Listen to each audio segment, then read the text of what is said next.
Welcome to Bay State Golf. I'm Sean Melia. I'm doing something I don't do a lot on this video. I'm gonna give you a ranking. I'm ranking the 5 best public Donald Ross golf courses in Massachusetts. Before we get to that list, just a quick plug. Please like this video, subscribe to this channel. It helps other people find my videos and the work that I'm doing, focusing on Massachusetts golf. You could also follow me on Instagram, baystate_golf, post reviews and videos and lists of all sorts over there. And I do some writing and a newsletter, baystategolf.beehive.com. That's free on Fridays. If you'd like to support my work, you can become a paid member and get bonus content over there as well. So let's get to the 5 best public Donald Ross golf courses you can play in Massachusetts.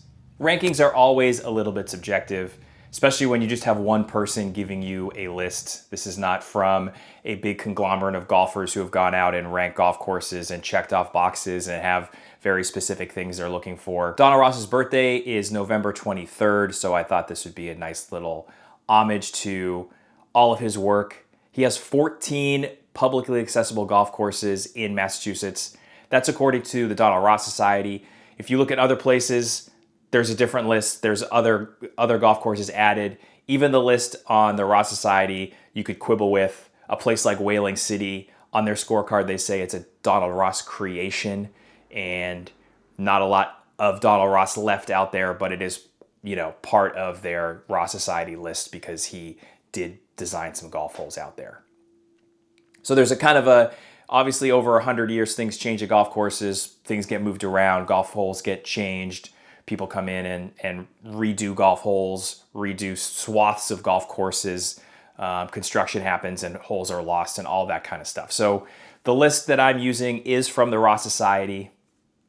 And what I kind of did as I sat down just to put this list of 5 together was I thought about a couple things. Shot value, what shots are fun to hit at this Donald Ross course. I also appreciate when a golf course is walkable. It doesn't have to be the easiest walk in the world to be a higher level, but most Donald Ross courses are pretty walkable already. And then finally, just the other thing that I put into this is, as I made the list, I just asked myself, if someone called me the night before playing around a golf and said, hey, we can play either this course or this course, which one do you want to play? Everything being equal with regards to time and all that other stuff. Which one would I pick? So for example, I'm going to give you my 6th course on my list, which is Bass River. I'm not going to talk at length about Bass River. They just rerouted the golf course. I have not been back in a while. Always tell people to go play at good value, and you get some water views, which is actually pretty rare on Cape Cod, especially in the public world of golf. But Bass River was number 6. So all the other 5 courses ahead of Bass River are ones that if someone called me and said, hey, do you want to play the number 5 course, which in this case is Sandy Burr, I'd play Sandy Burr over Bass River. It would be close, but that would be ultimately my choice, is to go play Sandy Burr. And why would I choose Sandy Burr? What do I like about Sandy Burr? There's a bunch of shots in the round that I think are pretty good. The approach into the 4th hole, the first par 4 on the golf course is the 4th. It starts with a 5, then another par 5, then a par 3, and then a par 4, and then another par 3. So it's a very interesting opening routing just in general. Some good scoring opportunities, but the 4th hole is a very tough, long par 4. Good green complex, kind of perched up a little bit, classic Donald Ross as far as what it looks like, and the shot it's asking you hitting a mid-iron in. So that 4th hole is really good. I also think the tee shots on holes 9, 10, and 11 are really good. 9 is kind of a fun one because you're thinking about, do I want to try to hit driver and maybe get up close to the green? Do I want to lay back and just have a wedge because the green is pretty diabolical? It's small. If you miss, the ball just gets rejected off. 10 is a classic Donald Ross long par 3. There's usually one in there, and 10 is the one at Sandy Burr. Probably a tough hole to start on if they're doing a split tee start. It's 200 to 220 yards uphill, kind of blind. You can't really see much of the green. A little bit of a punch bowl, so you do have some catch basin there if you hit something a little long, but it's a tough green as well. And then 11 is a thrilling downhill tee shot, really the only one you get on the golf course where you just feel like you're way up high, hitting way downhill. Par 5, you can very easily make a birdie on. Sure, there's a lot of eagles over the course of the season as well. It's a kind of a typical Donald Ross short par 5 that was definitely harder back in the day when he built it.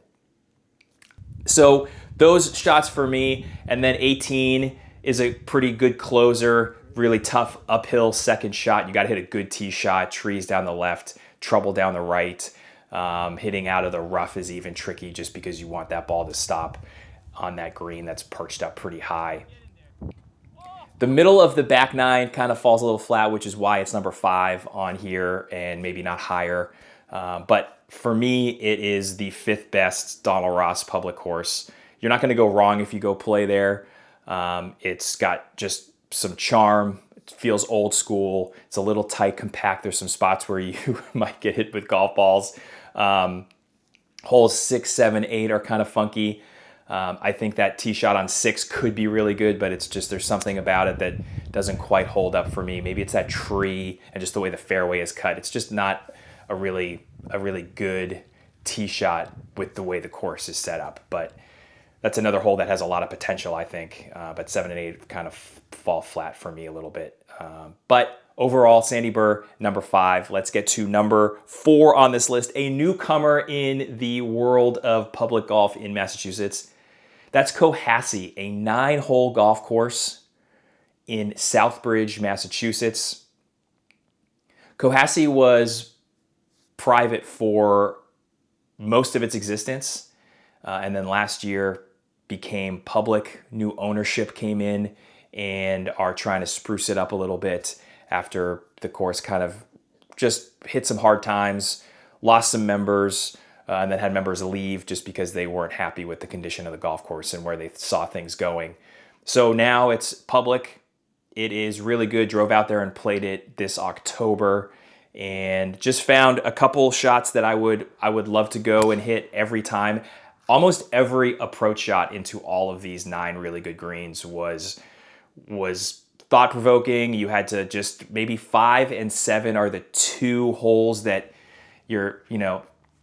don't offer much kind of intrigue. The 5th hole is probably the weakest hole on the course, but you've got a tough opener, which is kind of a rare thing for Ross. 2nd hole, you're hitting probably a wedge uphill to a blind green, and then 3 and 4 are back-to-back par 3s. One is long, one is short. You're going to hit like 4 5-iron, and then maybe a wedge, gap wedge, pitching wedge into the 4th. So a cool dichotomy there. So that's a really good little pocket of the golf course back near the clubhouse. And then 6 is an outstanding par 5 that I think could be better with a few little tweaks. I played with my buddy Jed, who is very attuned to, mow lines and just the little things you could do better. He's a historian at Plymouth Country Club. So he's very dialed into kind of what a golf course should really look like on the edges, on the fringes of things. So he just pointed a couple of things out about 6, but it's a really strong, tough hole as well. Walkable, some awkward walks at Cohasset. You go from 4 to 5, you're crossing a road, you're kind of walking in a funny way. Even the pro, as we were checking in, kind of had to give us a lay of the land a little bit of how to get from 4 to 5. And then the walk from 7 to 8 is also long, got to cross back across the road, but also a really lovely walk because you're walking along the water, along this little pond as you get to 8 and play 8, 9 to finish off the day. So Cohasset, definitely a place. If someone called me and said, Sandy Burr, Cohasset, I'm going to play Cohasset. Even though it's 9 holes, I'm playing it twice, maybe even 3 times. Just really, really liked it out there. And I would recommend everybody putting it on their 2026 must play list. It is absolutely there for me. And who knows when it turns back to being private. So there's a little window right now where you can go play it. Go check out Cohasset. Number 3 on the list is Wachusett Country Club. Just a charming Donald Ross golf course that has some rolling land. It's pretty tight in spots, compact. You have a bunch of options very early in the round, which can get you going in a good direction. It can also get you going in a really bad direction. The second hole and the fifth hole, both par fives, have water that come into play on that second shot, whether you want to lay up or you want to try to force the ball over that water. The third hole, a par four with a pretty severe two-tier green and a false front. Think that's kind of another really good shot to have in. You get an uphill par three, another one. Seems like the more Ross courses you look at, the more you see, an uphill par three somewhere. Both private courses and public golf courses. I think an underrated hole, especially for just how good the green is the eighth hole. Really think that's a cool hole. It's on a flatter part of the land next to 9.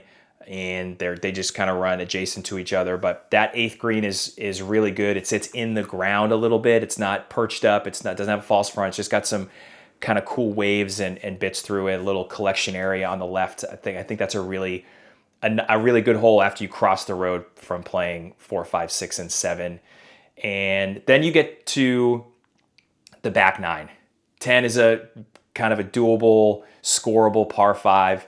Then you got 11, a really tough tee shot. Then you have 12, which for me might be one of the best par 4s that Donald Ross built in the state on public land, on a public golf course. There are some private golf courses that have, ones that are probably better. But as far as golf courses that you can just go and play, the 12th hole at Wachusett is superb.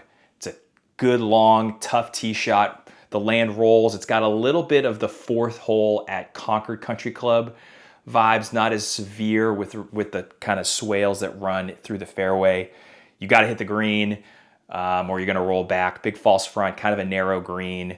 Collection area in the back so you can kind of putt it, but you don't really want to be back there. Just awesome. 13 is a really tough par 3, long one downhill. Another pretty severe green. I hit a bunker shot out of the left greenside bunker, climbed out, and my ball had rolled almost all the way down into the flat area. Just a pretty severe front of that green too, and you're hitting a mid to maybe long iron depending on the wind. It's tree lined. Then 14 is a fun par 4. You can try to hit driver up by the green. You can lay back some options there. 15 at a short par 5. So there's just all sorts of options and shots you can hit. It's scoreable for sure. If you get kind of going with your driver and you feel good, you can definitely make some birdies. You can definitely collect some pars. A good place if you're someone who's looking to break 100, to break 90, to break 80. Definitely a good option. I know there'll be people in the comments who will jump and say Wachusett is the longest round in Massachusetts. It might be. That would be possibly one thing that would deter me from playing Wachusett kind of on a regular basis. I feel like a lot of people say it just takes a long time to play. I played it this summer. It just takes a long time. You got those reachable par 5s. The first few holes, you're kind of waiting around. It gets tight in some spots. So there's people who are waiting for you because you might be on their fairway, or there's just places where you're kind of crossing and can be in the way of other people. So definitely a golf course that can take a little bit of time to play, but an outstanding value. And that's coming from someone who understands it's a $95 price tag, but that's the most you pay, at least in 2025. Who knows what next year will bring if it gets a little bit more, but $95 when you look at some of the other places. It's in great shape. It's interesting. They've done a nice job adding some texture. You got fescue grass, long grass, whispers, kind of those spots on the bunkers that just add a little bit of texture and visual stimulation as well. So Wachusett, love it. And I would put this one on your list as well. It's a golf course I played in 2020. Was looking forward and had it on my I got to go back and play it again, and I finally did do that in 2025 this summer, and was really impressed with how much better it was over the last couple years. They've done an excellent job over the last 5 years. So Wachusett is number 3. Number 2 on my list. This was a tough one to put number 2. But Franklin Park is number 2. I personally really love Franklin Park, and the things that I love about it are the open space. I love the public feel of it. I love the fact that you can be on some holes and there's people walking by to work. Some people are, some people would complain that they might have, I've seen people on bikes kind of riding through the golf course. It's definitely an avenue for people to get to and from their homes or from work. You might have I've never had this happen, but I know people have had their golf balls snatched. There are some stuff going on that can go on there that I would imagine can be kind of annoying. And in some cases, I know there's some unsavory stuff that can go on and stories about stuff kind of in the woods back there. So all of that being said, I do think Franklin Park for a golf course in the city designed by Donald Ross is just an incredible value. We are so lucky to have a course like this inside of Boston's city limits. There's a lot of shots I think about, and I like playing on this golf course. I think the stretch of 3, 4, 5 is a really good trio of holes. I love that tee shot on 3. I love the kind of the value of the second shot on 3. If you hit a good tee shot, how interesting and how hard that second shot is into that green. You're playing uphill. 4 is a really good slept on, I think, par 3, and it's pretty long. The wind is usually involved because you are sitting up kind of at a high point of the property. You're hitting back towards the clubhouse. 5 is another really good one. You have a couple choices. You can hit drive or you can hit iron. I kind of see that as a little bit of a mini Eastward Ho 6th, just the way the fairway kind of like runs through this mounding. It's a little less dramatic, obviously, but it has that same kind of feel as you walk through the dunes, and then you kind of see where you're going once you get to your golf ball. So all of that, and then you kind of dip in. 7, 8, 9 aren't great. I love, they're fine golf holes. There's nothing great about them. They're not holes that I think about on the drive to the golf course that I'm excited to hit any tee shot there. The 10, I love 10. I think 10 is an outstanding par 4. And then you've got 12, which doesn't need much discussion. Gets talked about a lot. The Bobby Jones hole, the hole he played over and over again, called one of his favorite par 4s in the world. Many believe it kind of just inspired some of the way holes were cut through the woods at Augusta National. People compare it to the 8th at Augusta. The 8th is a par 5, but just the way the land climbs up through those trees, super hard hole. 14 is a hole for me, another one that I think about a lot because it's a blind tee shot. The green is shaped and angled kind of funny. You got to be left. I wish the fairway was farther left over there so you weren't hitting out of the rough, but another good hole. Another uphill par 3. But just overall, Franklin Park has just so much charm. It has this old school feel. You're hitting a bunch of different shots. You've got blind tee shots. You've got open space. You've got some tight holes. You've got a short par 3 and 13. You've got some hard par 3s. Just a really good mix. You're going to hit a bunch of different shots, a bunch of different tee shots. You've got tons of options. I think that's what makes it really good. And then for me, I do like that public feel to the golf course. You feel like you're in a place, and I do like that. I might not like it if someone snatches my golf ball or something else unsavory happens the next time I play it, but for now, I think we are so lucky to have it.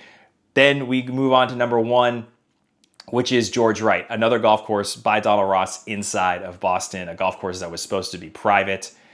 Of course, the Great Depression hits and the whole plan kind of goes under and it becomes a city-owned piece of property, and they build the golf course on it. Most expensive golf course to be built at that time. Tons of rock, tons of explosions to build out that golf course. I say this whenever I talk about Franklin Park and George Wright in combination when they're next to each other in anything. Franklin Park is the place I would play for an entire summer. If you said you could play one or the other for an entire summer, I'm playing Franklin Park. I just would prefer to go there every day and play golf. I'd have more golf balls at the end of the year. I'd probably have a couple lower scores at the end of the year, selfishly.